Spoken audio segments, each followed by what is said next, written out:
eye-opening might be the understatement. I want to bring in medical weight loss doctor, Dr. Sue Decotiis. And doctor, you are a triple board certified physician in New York City. Your bread and butter is weight loss. This is big business. Are we looking at the wild, wild west of weight loss now? It can be, but I think, in New York City where I practice, patients are pretty savvy. I mean, I don't think my patients are going to get something online from someone they don't know. They're not going to buy something from a van on the street. They're really going to be very careful. I mean, they're not going to just inject themselves with something. They do their research. I mean, they check me out from head to toe.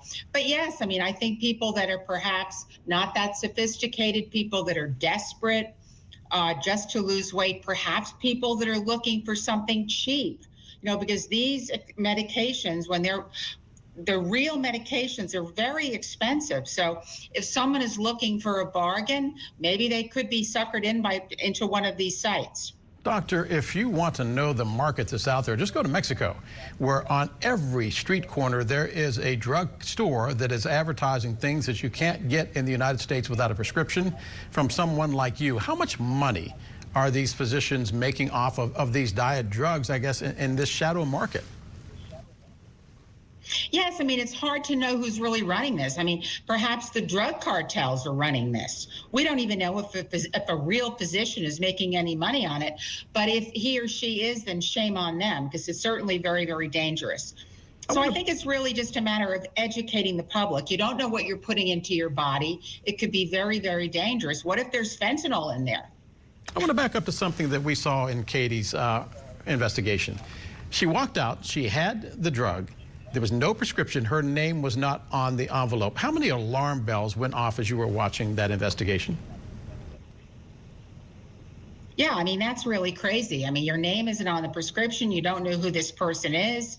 I can't imagine too many people wanting to subject themselves to that. I just think that's incredible. Yeah, these drugs started out to address diabetes. Do we know that they are safe for the reasons that they are being used for? And before you talk about Wegovy or Ozempic, what about these drugs that are being sold out of vans in streets in New Orleans? Yeah, I mean, if they have to be sold out of a van, something's got to be wrong. I mean, I think just use some common sense. Why would you want to take something like that? How much real-world clinical data can there be when we're talking about a craze that really is less than 2 years old? Yeah, I mean, I just think it's important for people to really be aware. And the other thing that I'm concerned about is people that are going on to these online platforms, correct? They may be legitimate, really, but are they really getting the proper care? So even if the drug that they're getting is the real drug, how well are they being monitored? Dr. Decotiis. In my practice, I put everybody on a body composition scale in the beginning and throughout their weight loss. I need to know what's happening. I want to make sure that they're losing fat, that they're maintaining muscle, and that they're maintaining adequate hydration. Because these drugs can cause incredible dehydration. For every ounce of fat that you burn, you're actually losing water. With all of these drugs, Ozempic, which is semaglutide, tirzepatide, which is Mounjaro, and Zepbound, all of these drugs can cause a lot of dehydration. If someone is dehydrated when they're taking these drugs, they're not going to burn fat and they're going to lose muscle. And that's why you have a lot of people complaining about the fact that they gained all the weight back. That's probably because they didn't actually lose body fat. So I really think there has to be a lot of hands-on care with these medications. Even some legitimate doctors are not using a body composition scale because they don't specialize in weight loss. They're not used to using it.